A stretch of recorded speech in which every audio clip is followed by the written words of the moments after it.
Olá pessoal, tudo bom? Bem-vindos ao primeiro módulo de automação residencial, um curso que foi construído especialmente para você, iniciante na área de automação. Nesse primeiro módulo nós vamos tratar sobre eletricidade básica, os conceitos básicos aí que vão nortear a eletricidade e aplicar de uma forma específica a área de automação. Nós sabemos que uma casa ela não funciona corretamente sem eletricidade. Seria impossível alguém viver dentro de uma residência de forma confortável e de forma otimizada sem a energia elétrica. Mas nós podemos sim dar um conforto até melhor para as pessoas, tornando assim sua casa inteligente. Então nós vamos aqui estar iniciando esses conceitos juntamente com vocês. Eu sou o professor Jonatas Mello, eu tenho formação na área de engenharia elétrica, sou pós-graduado em engenharia de segurança, também sou técnico em eletrotécnica e eu sou empresário com a empresa Minha Casa Inteligente, onde ofertamos assim cursos, fazemos assim venda de produtos e instalações na área de automação residencial. Beleza, pessoal? Então vamos dar assim segmento ao nosso curso. Definição da matéria. Pessoal, pensando um pouco do que seria matéria, na verdade a matéria é uma definição lá da física, né, um pouco da química, mas é tudo aquilo que possui massa e pode ocupar lugar no espaço. Então tudo é matéria, nós somos matéria, os objetos que nós temos ali são matéria. Mas existe uma grande diferença entre os tipos de materiais que nós observamos na natureza. Existem materiais que podem conduzir eletricidade, existem materiais que podem assim bloquear a eletricidade e materiais específicos que ficam ali no meio termo. Então nós vamos tratar um pouquinho sobre isso, não vamos entrar de forma aprofundada, porque não é o objetivo do curso, mas torna-se algo muito importante nós falarmos sobre a definição de matéria. Então vocês estão vendo aqui um modelo atômico de Rutherford, onde nós temos aqui os elétrons em volta de um núcleo. Então a matéria é constituída por moléculas, as moléculas por átomos, e os átomos assim são constituídos de elétrons e um núcleo. Dentro desse núcleo atômico nós vamos ter lá a existência dos prótons e dos nêutrons. Então cada molécula possui átomos e cada átomo é constituído por um núcleo e possui em órbita os elétrons. Então isso faz parte da nossa constituição, da nossa formação em matéria. Então toda matéria possui essa constituição. Então vamos conhecer um pouquinho ali sobre os tipos de materiais relativos à matéria. Os materiais eles podem ser condutores, como também eles podem ser isolantes.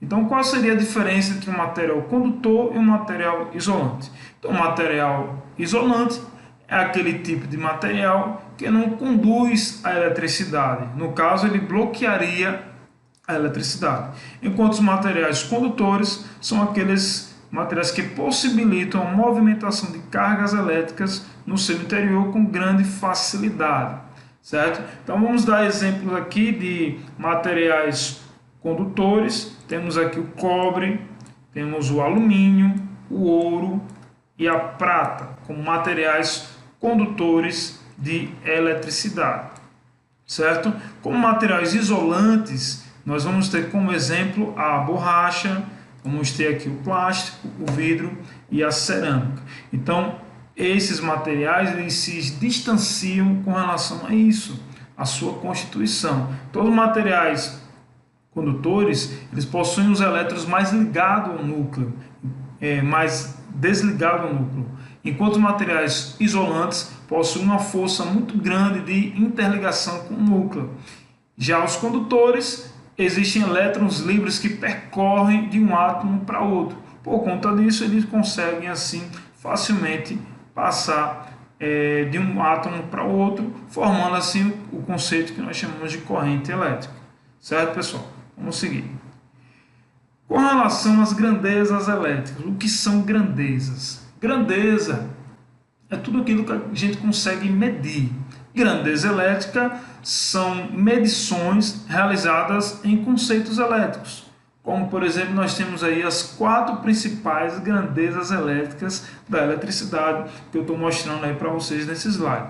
Então a primeira grandeza é chamada de tensão, a segunda grandeza é conhecida como corrente, a terceira grandeza resistência e a quarta potência.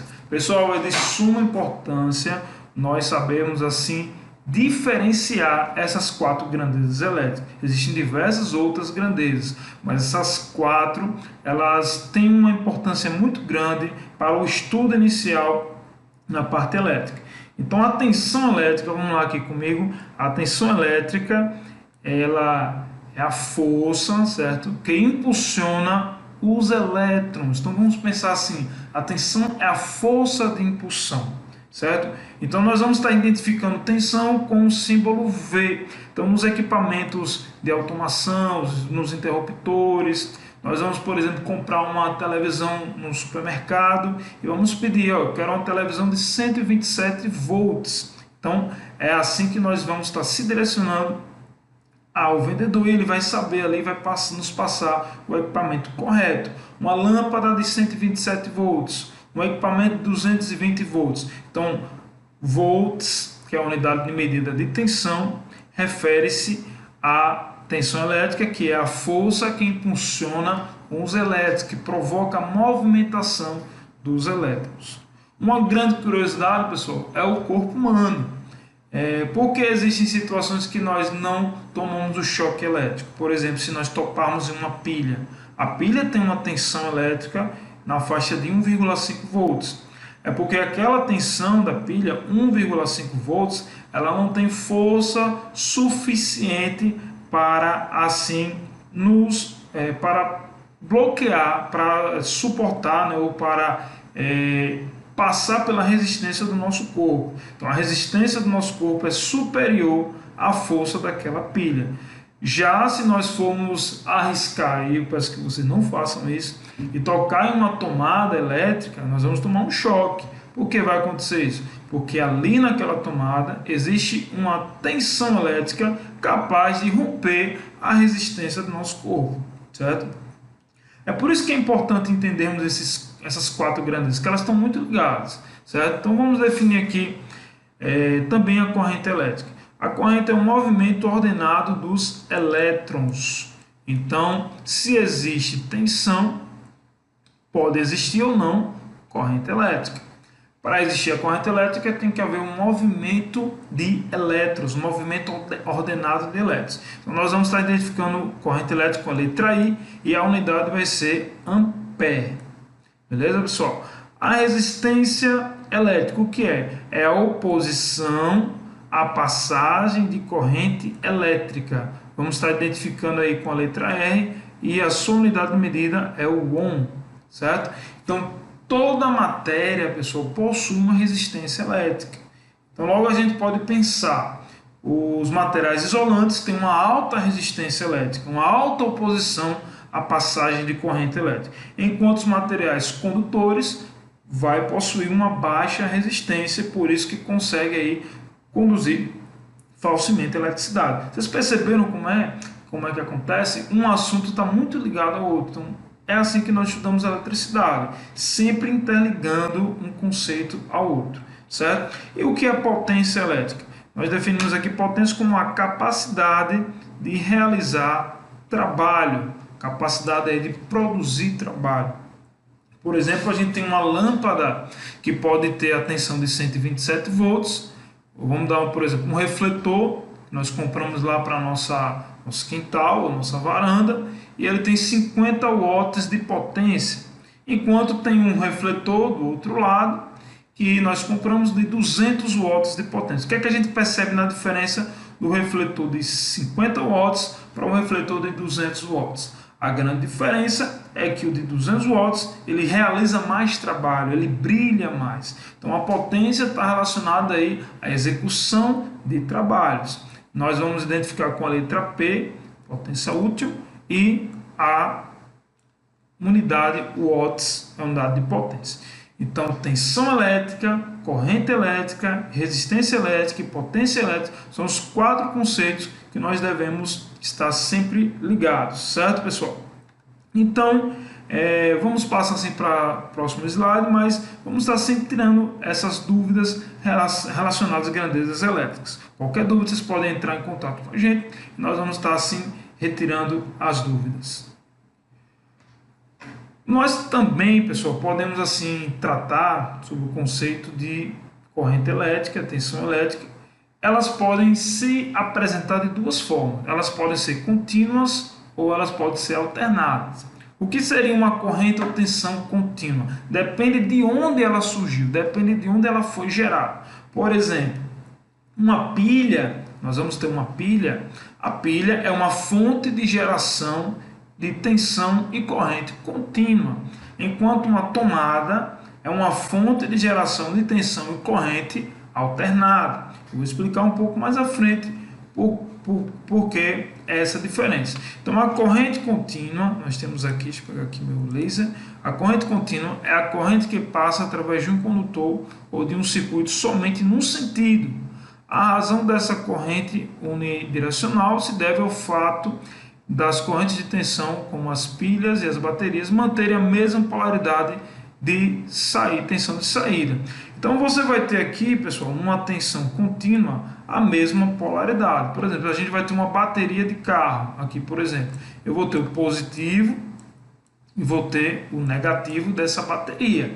Então, em uma tensão contínua, não existe variação de polaridade de energia. O positivo sempre é o positivo e o negativo sempre é o negativo. Aqui na parte da automação residencial, nós vamos estar utilizando fonte de corrente contínua ali na parte de LEDs, da energização de LEDs, e é muito proveitoso esse estudo, esse cuidado, para que você possa ligar corretamente um LED e no seu funcionamento, certo? Então nós temos aí o gráfico da corrente contínua e da tensão contínua, vocês estão observando, é um traço, né? Uma constante, então não há variação. E o símbolo nos circuitos elétricos, utilizado aí para tensão, uma fonte de tensão ou corrente contínua, é esse aí que vocês estão observando nesse momento. Certo? Então, a tensão e a corrente contínua, que se origina através de fontes de corrente contínua como pilhas, baterias ou até mesmo fontes eletrônicas, que a gente vai estar utilizando aí para alimentar roteadores, para alimentar câmeras ou até mesmo fitas de LED, originam ali as correntes contínuas nos circuitos, beleza, pessoal? Em contrapartida, nós temos aí a fonte de corrente ou tensão alternada. O que acontece com esse tipo de fonte? Acontece, pessoal, que a polaridade de uma fonte alternada, que aqui é o nosso símbolo, ela se alterna com o passar do tempo. Então nós vamos ter assim uma diferença de polaridade com o tempo. Por que nós não percebemos isso em nossa residência? É porque acontece que o gerador de energia, que gera energia lá numa hidroelétrica ou gera energia em uma usina eólica, o que acontece lá com aquele gerador? O gerador ele gera em corrente alternada e ele tem um padrão, que seria uma grandeza chamada frequência. Ele tem que girar lá em 60 vezes por segundo, que nós vamos chamar isso de 60 Hz. Ou seja, o eixo do gerador ele gira 60 vezes por segundo, fornecendo aqui uma tensão alternada. Então quer dizer que esse sinal que a gente está vendo de tensão e de corrente, esse sinal que vem do positivo e vai para o negativo, aqui vai para o máximo, para o mínimo, ele ocorre 60 vezes por segundo em nossa instalação. É por conta disso que nós não conseguimos perceber a olho nu esse brilho. Mas eu faço um desafio para vocês. Se vocês têm um telefone que grava em câmera lenta, pega esse telefone, coloque para filmar em câmera lenta e aponte para uma lâmpada. Você vai perceber essa lâmpada diferente, ela vai estar um pouco piscando. Então, você vai ter essa percepção da corrente alternada. Beleza?